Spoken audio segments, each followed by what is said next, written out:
Hey, you awesome people out there. I'm Scott. Mr. Sammy's with us today. Mr. JD Walker, as always, and Mr. Brandon Kaye. And welcome to the Sports Den on Zingo TV, channel 249 and 250. We're going to be talking Jets today. In case you haven't figured that out, one of these kids is not like the other.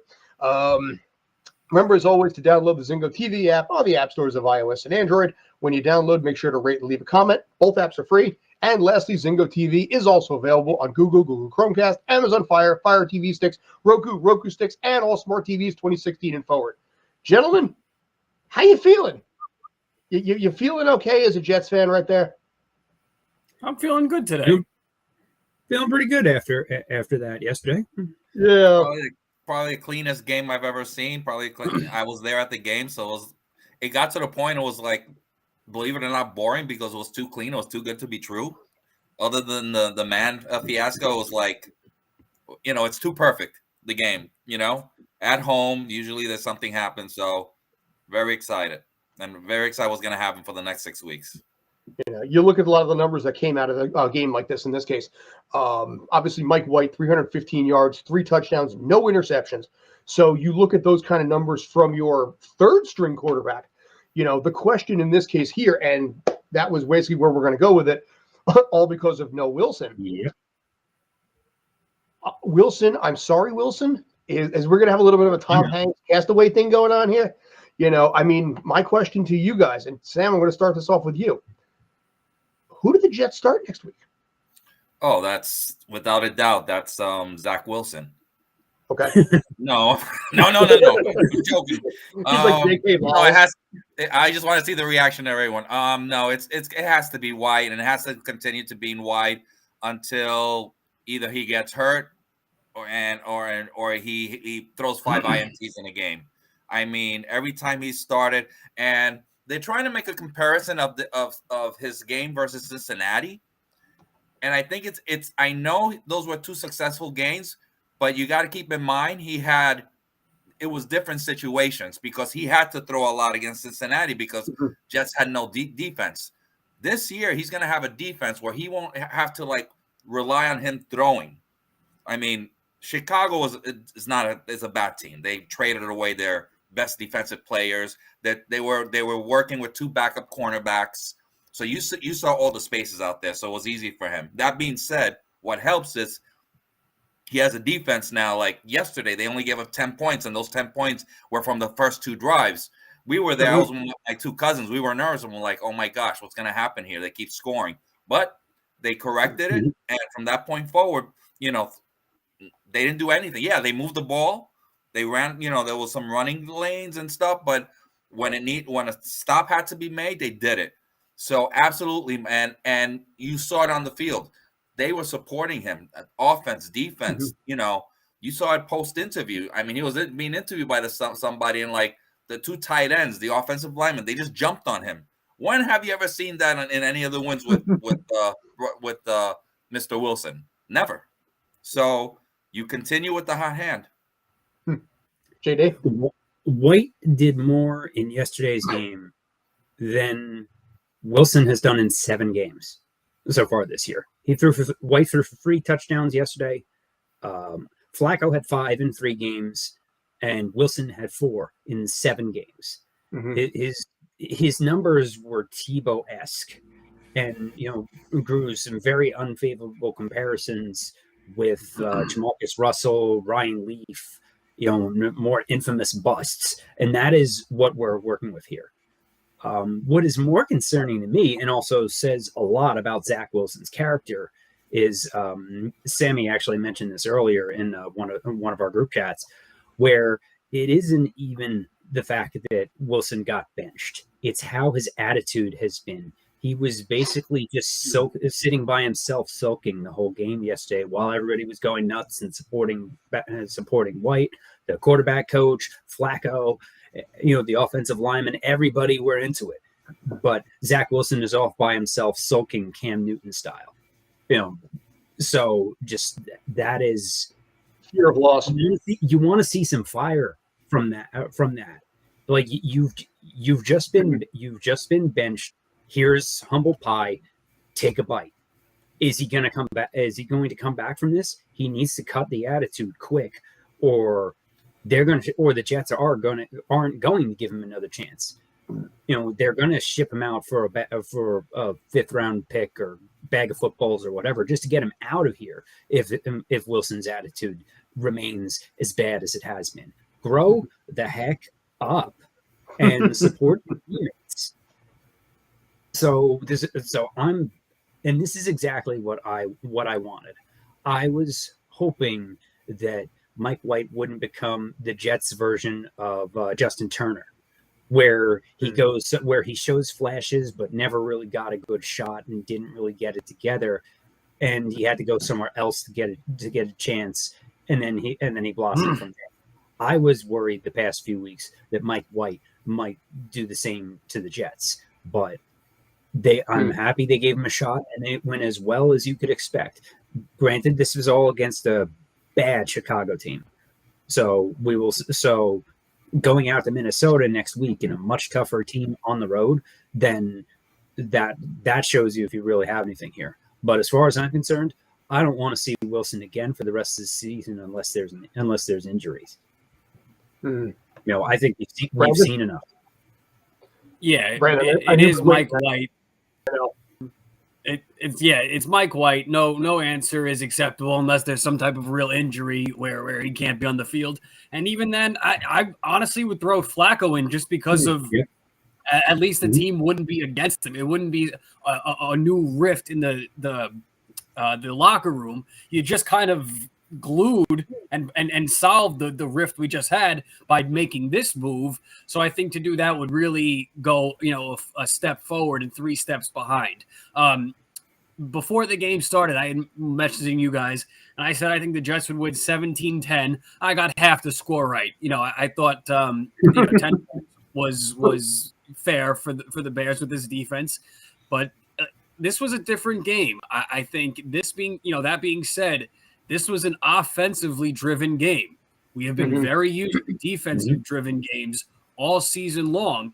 And again, even with there weren't penalties, which was very surprising. The weather was beyond crappy, but they just weren't as crisp. The defense wasn't as crisp as we had been used to seeing them. A little bit sloppy with hands, things that they got away with. The refs did let them play, but there in previous games, a lot of things would have been called. But I mean, right from the start, the first play, the first pass of the game was the slant for a first down. I mean, what better of a start did you want except for a touchdown in the first pass? So to go into that, really trusting Mike White to throw the ball. They didn't. You could tell right away that first drive was throwing the ball, and to really try to set up a pace. They stumbled a little bit after that, but they got back into it in the later parts of the game. Were able to to put up a 30-piece on a bad Bears team, a bad Bears defense. But look, I mean that's your schedule. You do what you got to do. And you go into this next week against the Vikings, absolutely starting Mike White, hopefully, and the run game, that Knight kid, I mean, coming out of nowhere. The Jets have kind of one thing the Jets have done, or one of the very few things the Jets have done, I would say fairly well over this past, let's say, just decade stretch of being bad. They've had running backs. They've had some guys that can get yards. They really have. They just hadn't had an offensive line to let them really get the space to play the game, to play their game. They're really stifled by a terrible line. And the line is better this year, even with AVT being out. We have some backs. Breece Hall is out, weeks ago that happened, but they right away brought in Robinson from Jacksonville. This Knight kid pops out of nowhere. Ty Johnson, who hadn't been making anything this season. We saw him a little bit last season, but I mean, they really played an offensive game that, regardless of who is at the quarterback position, this style of play, tied with their defense, can win you a lot of games, and I think can have some success in the playoffs. And we'll see once, hopefully, if they get to that point. But look. You're not supposed to have one guy at a quarterback. What I mean by that is just because Zach was drafted second, you don't have to be. If you're not performing, goodbye. We have, and you could be undrafted 4th round, 3rd round, 8th, 5th round. It doesn't matter. If Mike White's playing well, Mike White we ride with.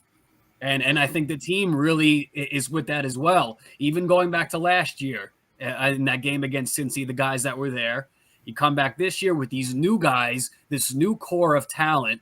And I think really you can do something now riding with this Mike White train. Now, in this case, the reason I asked, it may seem like a stupid question, to be honest. Do you start Mike White? Do you start Zach Wilson? When I put it out on Twitter yesterday, it was overwhelmingly in favor of Zach for that. To start Wilson? Yeah. Those are Miami fans. Those it's no.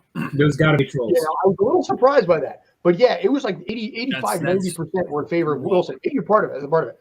But if you look at some of the numbers that actually happened here, I'm looking right now. I'm going to actually close that out for a sec.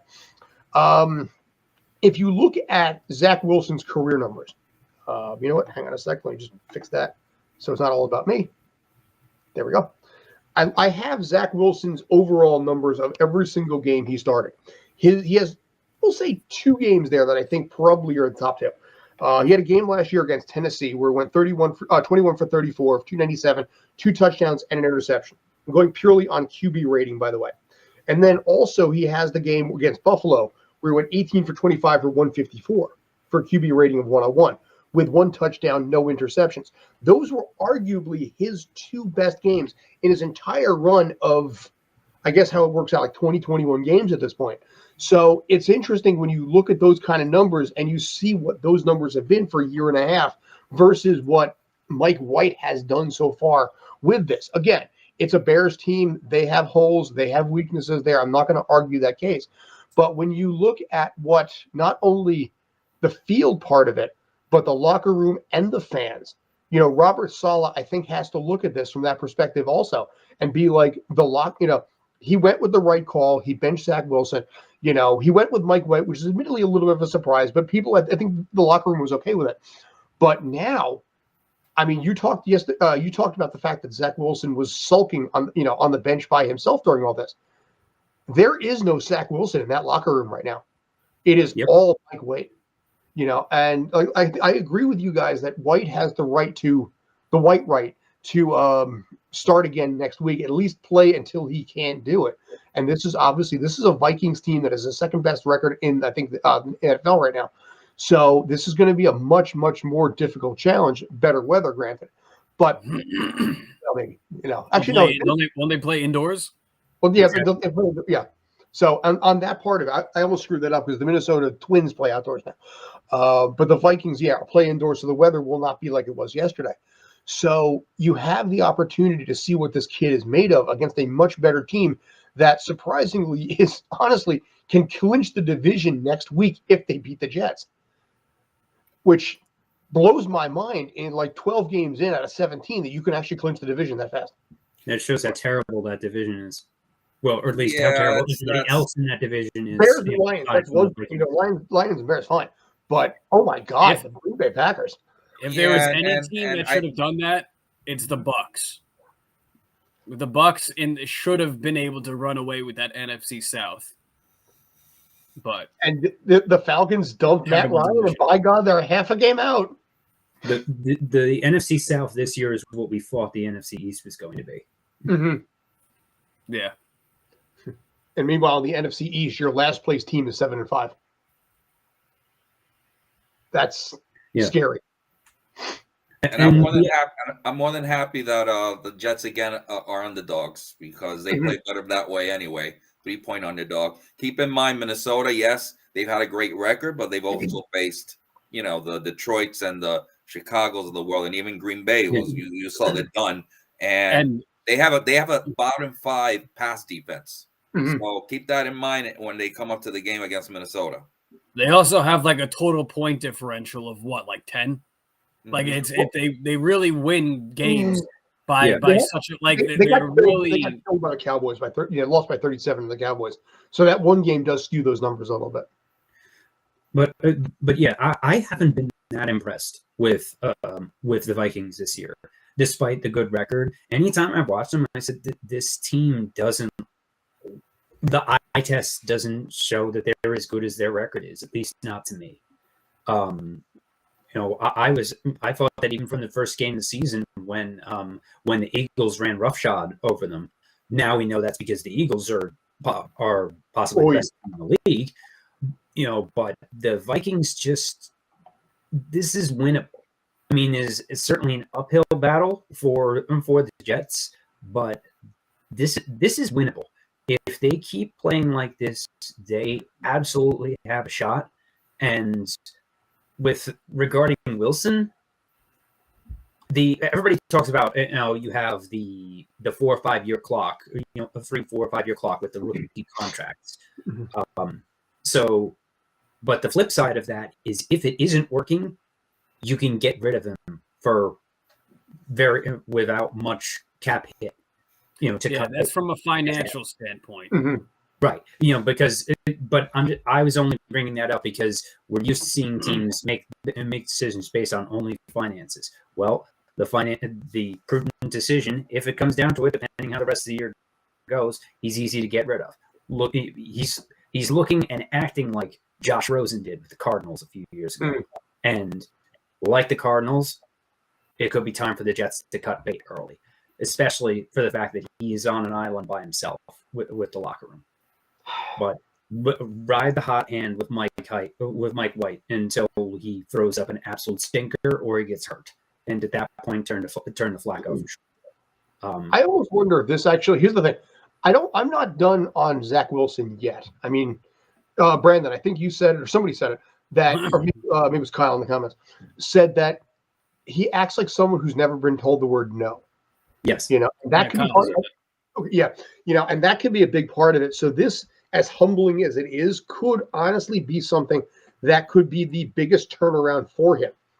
It might sink him lower and out once he sees that basically, he's not the king of the castle anymore.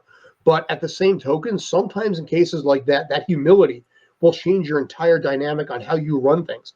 And as a result, you might see a new and rejuvenated Zach Wilson. Remember, he started right out of the gate. They're like, okay, you're our guy. So he never got the chance to sit there and watch. He never got the chance to learn and develop. And he honestly had a subpar first season because he was with a subpar team, and they're just like, go. I almost wonder with this season right now, if this is an opportunity for him to be able to learn from the sidelines a little bit more and watch some things and change his own game just because of the fact that he doesn't have to be under center as much. I'm not done with him yet. I think there's still a lot of potential in that, but I think it depends on how he handles this situation and how he can grow from, if he can grow from this. Even he has to want to. Yeah, exactly. If he doesn't want to, then it doesn't matter. Yeah, well, that's a different thing. You can't train heart, but in this case here, that heart took a shot. So yeah, but what even in winning, like what really like came off the screen or came off of an audio clip where it's like, okay, yes, the team last year was god awful, but that doesn't mean there couldn't have been moments where even in the own locker room, the guys were like, to pull the TO, that's my quarterback. Like that's our guy. How much of that did we see last year? Not much. And we certainly haven't seen it much this year, especially not after that Patriots game. Not one guy after that game was like, yeah, we played like Salah said, like dog shit. Poop. And Zach had a bad game, but in the end of the day, that's our quarterback. Not one guy said that. Yeah. So he has to really sit there and want to learn from this. Want to have the kind of the within himself to look in the mirror and be like, this was on me. No, Salah's not going to fix this. LaFleur's not going to fix it. The new receivers, they're not going to fix. I'm going to fix this. And I think that's what it's going to have to take. Yeah, I'm with you. I'm not totally out on him, but right now, I mean, we got playoffs on the line. Like we can't Right. sit here now and be like, oh well, if you had told me, if you said in August that we'd be fighting meaningful games here coming into December, it'll be December by the next week, by the next game, that's great. But we're here now. The opportunity is in front of us. Go get it. And I think that's what happened to Chicago. Yes, it's a terrible defense, but like you said, this Vikings pass defense is pretty bad. And I think this is a sneaky game. I think that the Vikings should not. I think the Vikings should take this game as serious as any other game, because if there's any defensive back that could eliminate Justin Jefferson, it's Sauce. And he, like I said before, they didn't have the cleanest game against Chicago, but I don't think that's going to happen 2 weeks in a row. So I think he's going to come out really with a vengeance. They gave up a lot of, I want to say, stupid plays against the Bears that shouldn't have been given up. And I think in a bet, maybe it was the weather, whatever. But I think playing their best, they don't give up those plays. So I kind of really like the Jets' chances going into this game against Minnesota. Now, interestingly enough, I'm a big fan of a website called playoffstatus.com, which uses an algorithm based on the pre-existing schedule, what it's going to be, and breaks down every single team's chance of getting into the playoffs and how far they go. Right now, the Jets are currently sitting at a 58% chance of actually making the playoffs, but a 10% chance of reaching the conference championship. So in this case here, they're actually the seventh highest in the AFC and actually reaching the AFC championship. In your case right now, if you guys lose there, as Jets fans, are you walking away happy? If we lose in the AFC championship game? Yeah. That wouldn't mean that they made the playoffs. I just want them to get to the playoffs. Right now, I'm just thinking, let's get to the playoffs. AFC championship? Wow. I mean, if they lose, they lose. There has to be a reason, but nobody expects them to get there. I would say bittersweet. Okay. I'd feel. Yes. I don't know if I would feel again, because that's the AFC Championship game, and which means you're probably going to be at that point losing to the Chiefs. And again, but to now the playing of the card. Oh, if you told me back in September or August that we would lose to the Chiefs in the AFC Championship game, I'd be like, where do I sign? Please, where do I sign? I can't sign fast enough. So it's like I really don't think I would be mad, because that really is a lot to kind of be mad over. I would say bittersweet. Now, interestingly, on this part of it, on my side, the Giants have a 57% chance of making it in, but the last place team right now, the Washington football team, has a 68% chance of actually making it. So even though they're half a game lower than the Giants, they got an 11% better chance of making the playoffs, because their schedule is so much easier, and they play the Giants back-to-back with a bye in between. So, it's not looking as good for the Giants right now, but the Jets.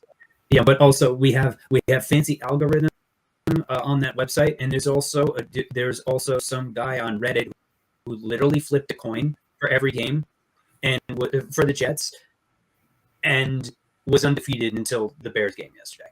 But how many times could he be? Oh wait, how many takes? I'm a little sus on that. Well, he posted it. It was posted in the preseason, so it was legit. So it was legit. All right. So it went even all right, fine. Even at that point, that's fair. The coin predicted the AFC Championship game for the Jets. Was the point I was getting to. So I'm amazed that all of this has been far beyond our expectations for this season. But they have a tough schedule, so we got to see how things shake out over the next few weeks. I think one of the things that they also brought up, a lot of analysts they said two things about two groups. One, they said two teams that you got to watch in December, that they're going to be very good. Americans. We know better than half of them. That's true too. Yeah. Um, Wasn't there a squid they said picking? two teams in December are going to make a run. They said the Jets and the 49ers because of their defensive lines. They're 10 deep on the D line. I saw Clemens yesterday, and I saw Bryce Hubb. They're beasts. I mean, in live action, it was scary how Bryce got off and got that sack. So they have that depth, and there's no injuries. They may have an impact by not having Rankins for another week or two, for the middle of the line for the rush defense. That's one thing. And then another group said that San Diego and Jets are going to make a run. So in both cases, they said the Jets could be making a run here because of their talent. And now with this change, the crazier part, if you remember with this game, the Bears, was that the moment the Jets were a 4.5-point favorite, when they switched the quarterback, the point spread went up to 6. Simeon. Okay. That just tells you something of how bad Wilson is perceived right now. Mm-hmm. So there's no chance in hell they're gonna put him back in this year. No chance. And then its spread went up to 7.5 when Fields was out. So it went. So the line went from what is it? 4? Was that 3.5 or 4.5? It was 4.5 to 6, and then to 7. Wow. It went from 4.5. I wonder what it changed. Yeah, I wonder what it changed when they changing the spread. The line moved 3 full points in a few days. I can't remember the last time I've seen anything like that. That's nuts. Right now, the Jets are getting 4.5 for this weekend. That's not that big a spread. That's not bad. Yeah, and consider 3.5 of that's just the fact that they're playing on the road. That's a 1-point difference. Wow. The Giants were a 10-point underdog, so they at least covered the spread. But does that show you more of what Vegas thinks of the Jets or the Vikings? Yes, both. Yes. Yeah. I don't know. I think this game really could be a Jets win. All right. Well, we'll find out when we reconvene in a week. Go out on that limb. So. We'll find out if those shirts and hats of yours are going to be stinky from wearing all week, or they're going to be thrown in the trash at the team. I got a whole wardrobe. I got a whole rotation. But I do, I get them all clean and ready for the next week. There you go. Well, your team is 7-4. You've already hit the number of wins that we predicted at the beginning of the season, so you can just completely level out the rest of the way and still succeed based on what we talked about months ago. So, all right, gentlemen, you want to move on? Gotta move on. Yeah, let's do it. All right. Oh, Canada. How short there was your run. Oh, poor Canadians. Head all the way to Qatar, get all excited, root for their country, gone immediately. And I'm saying that because, Spangler Sports World is also part of Canada and Toronto, so we apologize for your loss. Big game tomorrow, with the U.S. and Iran. James Gersha had posted, just before we went on, does he think that the U.S. can win? 55-45 is what I'm thinking right now, because a tie doesn't do it. A win is the only thing that matters. Iran can borderline play for a tie and still move on with all this. It's entirely possible the U.S. might be following Canada and coming home. I'm cautiously optimistic. I would say about the same 60-40, but I can easily see a letdown here. And if and also I don't. They're not going to get friendly whistle from the officiating, and they need to know that going in and keep their cool when they're not getting the 50-50 calls, and they're not going to win this game. They need to stay focused and keep playing through it. I think that they should win this, but I could very easily see a letdown. And if that's the case, I think that Berhalter is toast as a U.S. team coach. And keep in mind, the team has only scored one single goal in 2 games now. So that offense is Right. a problem for a team that has to basically pull out a win. Say what you want about Iran. They did score 4 goals in 2 games here. They got killed by England, but they did score 4 goals. So that is in a lot of ways advantage Iran. Now, the probability right now, I'm looking at it, is a 48% chance that the U.S. wins, but 52% that Iran ends up with a draw. So you're looking at really right down the middle on something like this. But for the U.S., like you said, you can't expect the whistles to be in their favor. They're going to have to come out quick. They know that there's going to be a sense of urgency right now. The tie against England, I think, was a good tie. The tie against Wales surprised a lot of people. The tie against England is the only reason there's still a shot here. But Yeah. I'm curious. I don't have a world of faith that the U.S. is going to pull this off. Yeah, the tie against Wales was a bad one, but the tie against England was a good one. But they need the win here, and the lack of scoring is concerning to say the least. You can tell it's a young team that has talent, but looks a bit disjointed from a coaching standpoint, especially on the offensive end. There just doesn't seem to be that extra spark, on the when they're on the attack.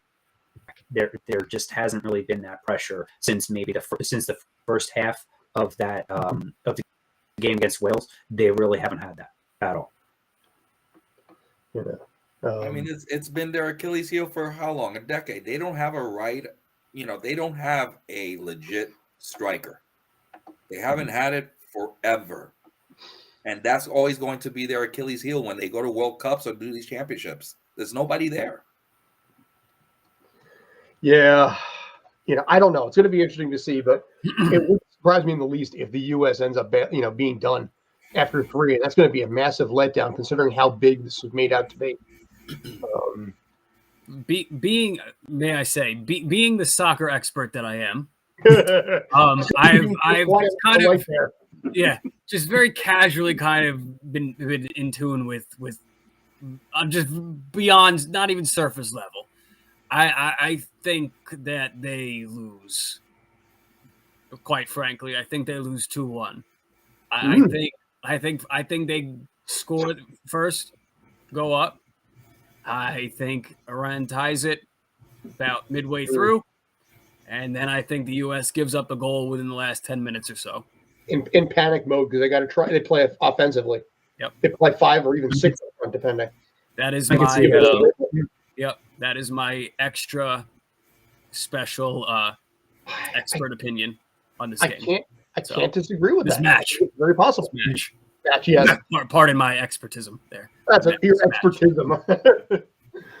Well, your expertise-ness actually was impressive there. But you know what? It does make a lot of sense because you're going to see, like I said, a team that's going to have to play aggressively, has not scored much, and they might play 5 in the front. Who knows?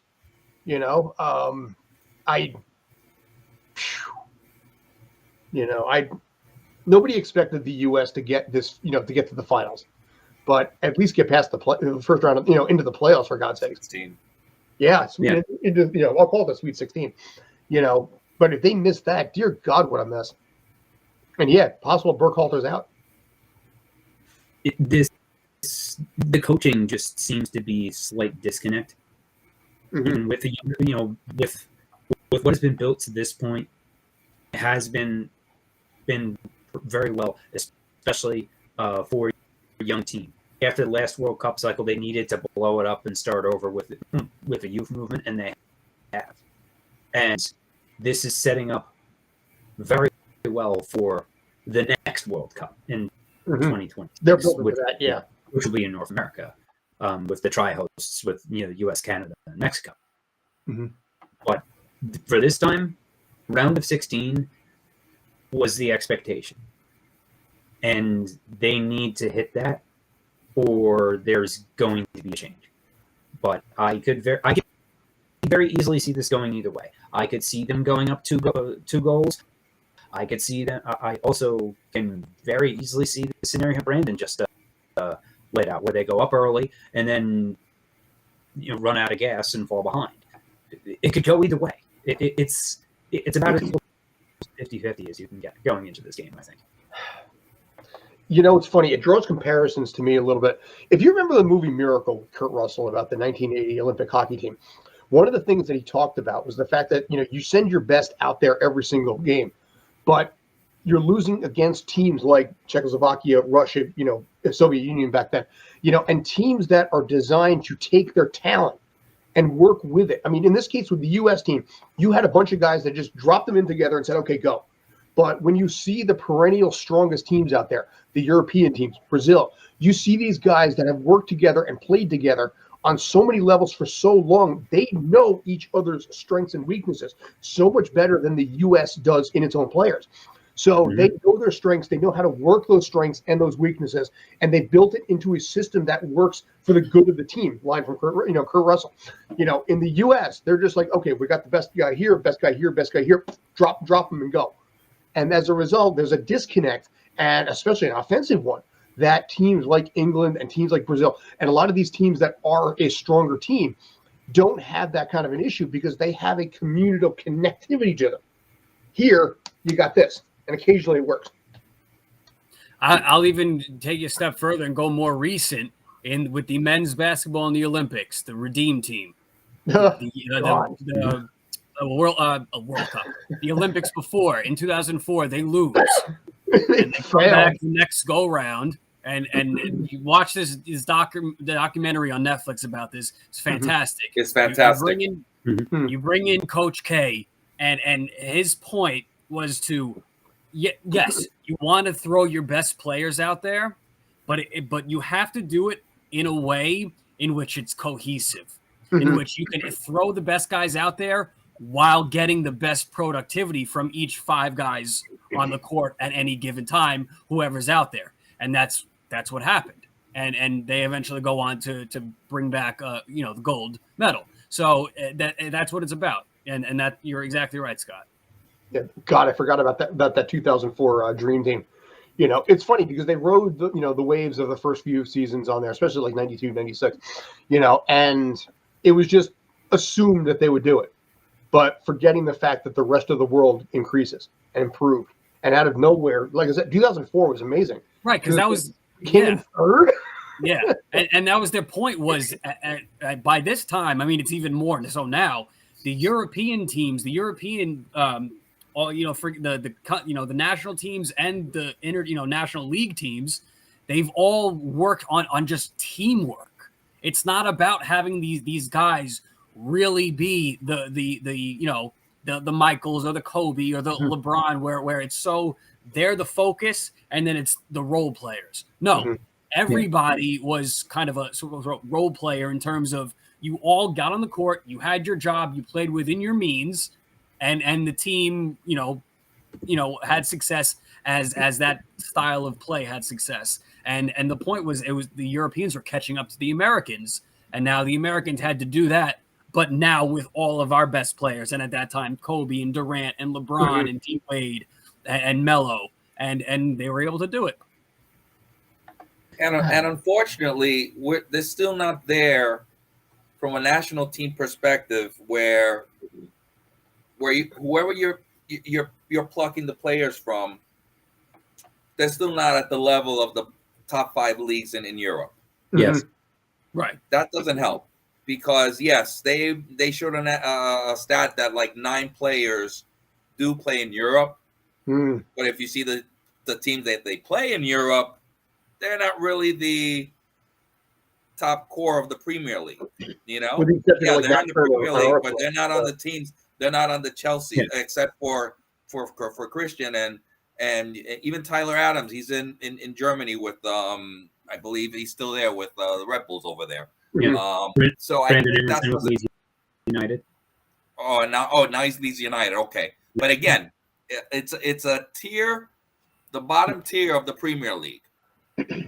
So that's the other challenge that the U.S. has, and then you're pulling them from MLS where the style of play of each team is different.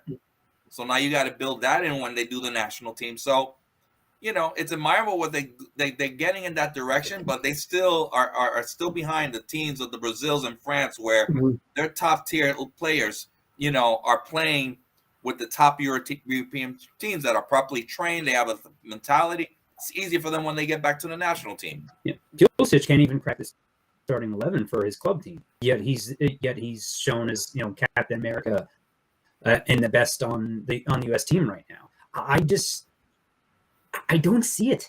Like he's a very good player. Don't get me wrong, but just he's as you said, he's not like I don't think he's one of the top players in the world by any means. Like just he seems very, very overhyped to me. And with players like that prevents you from jumping to the next level for the countries that have been doing it for decades.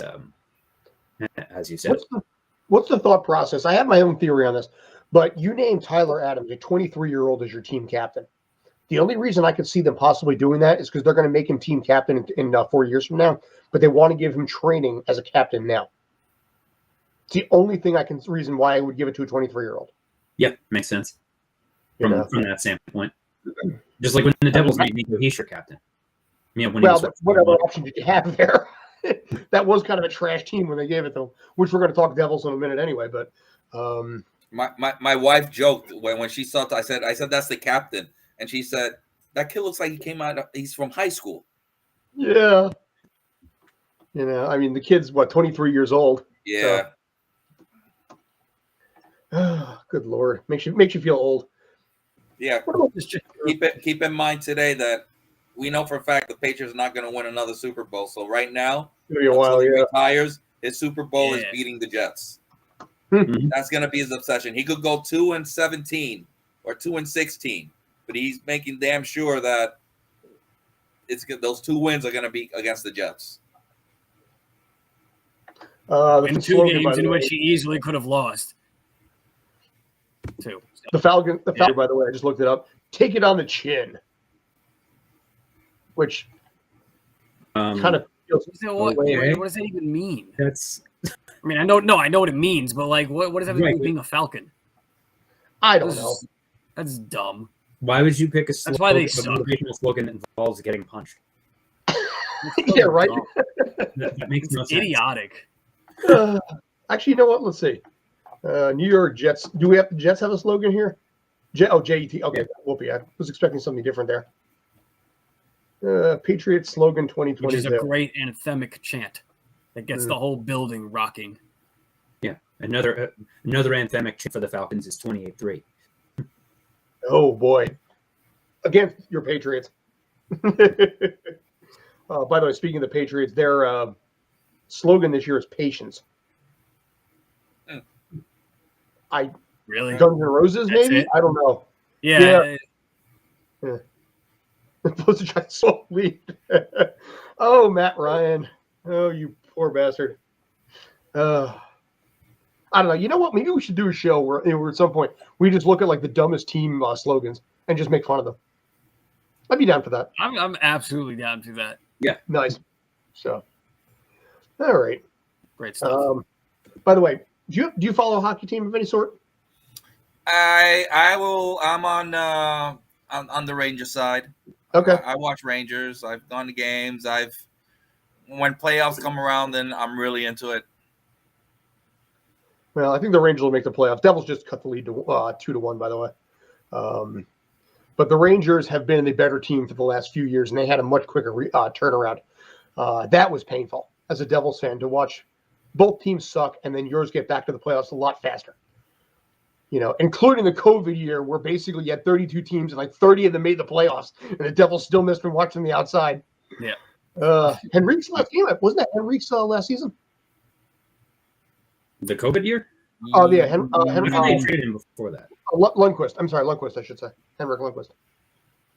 Yeah, I think 19 was with Washington was his last. Okay.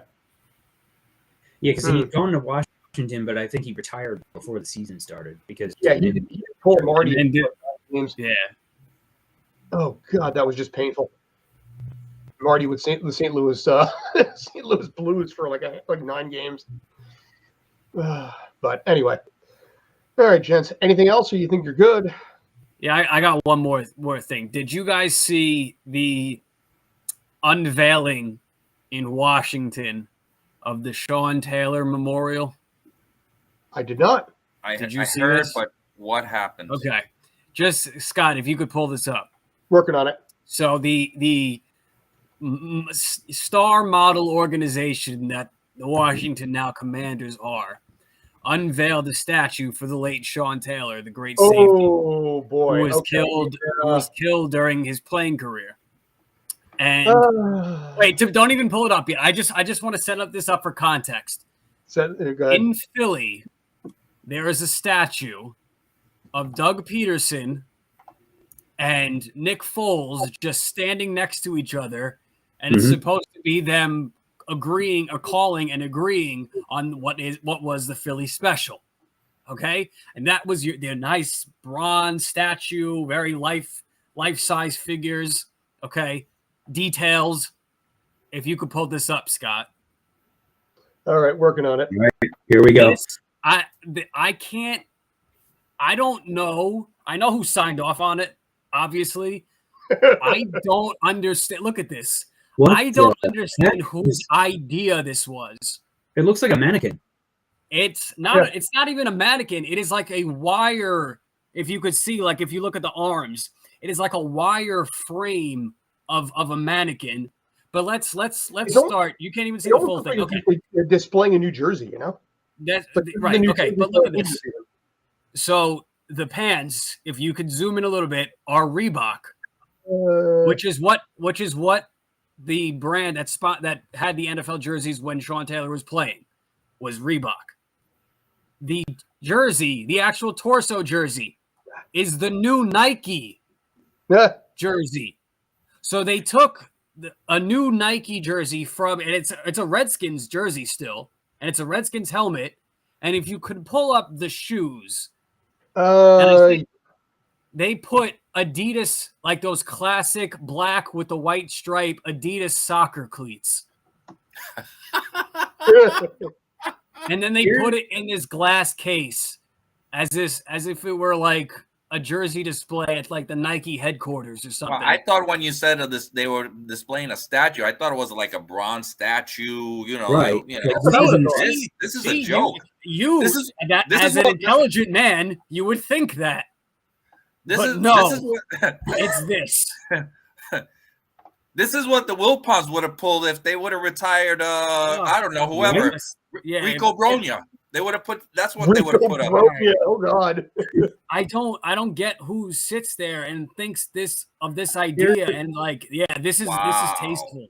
There is not. If I were the Taylor family, no, like seriously, if I were the Taylor estate, the Taylor family, I would want everything of his name and face taken out of that organization, out of the building. Get nothing. That I can't look if you could zoom in the cleats. Those are your classic, your first soccer cleats when you're a kid. It looks like a mannequin displayed in the lobby of a Dick's Sporting Goods. It's so it's so bad. It's so disrespectful is the word for it. Oh man! And that was my last point I wanted to make. I wanted to know if you saw this. Out of all the disgusting things that the Washington organization has done lately, the way that they've tried to use Sean Taylor on multiple occasions, that they've tried to use Sean Taylor and his legacy and trying to honor him as a distraction from all of the other bad headlines is absolutely disgusting.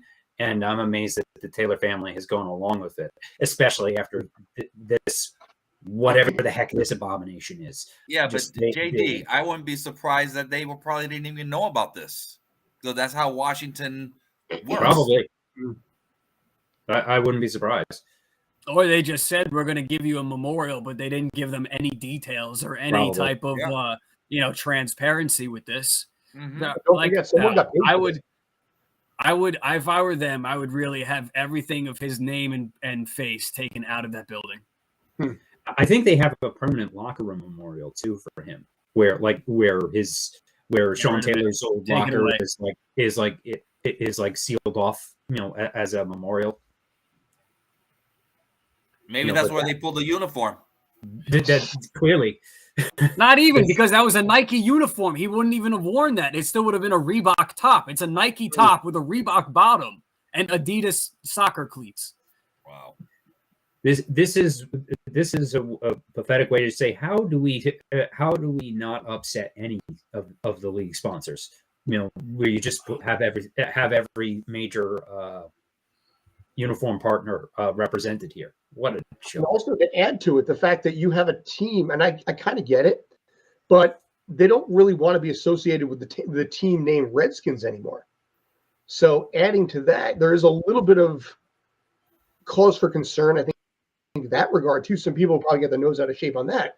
So there's probably another could have memorialized him, kind of like look at the Marty statue. You know, something of that line, possibly if you did something a little differently, that would probably have been okay, given how badly they're trying to disassociate from the Redskin name. They could have easily done a statue with just the jersey, no helmet. You can even just take the Redskins word away. You don't even have to have that. You could still have the stripes, like the layout of the jersey is exactly the same, pants and everything too, but just no actual. And that's look who you're dealing with. Yeah. So can you even be surprised? So and that was it. I wanted to, Thankfully, they put him up for sale. So yeah. What a mess. But you know, it's my division rival, so it makes me laugh. All right. Every have some respect every for other that. team Jesus. in that division just says, "Hey, at least we're not Washington." That's the one thing that the Giants, the Cowboys, and the Eagles can all agree on is just LOL Washington. Anyway, gentlemen, thank you as always. I appreciate it. Take care. Drop us a message. You got any questions? Kyle, thank you. Feel better. Hang in there. And XXX20.fun. Sorry, we're not looking at hot girl pics tonight. Sorry.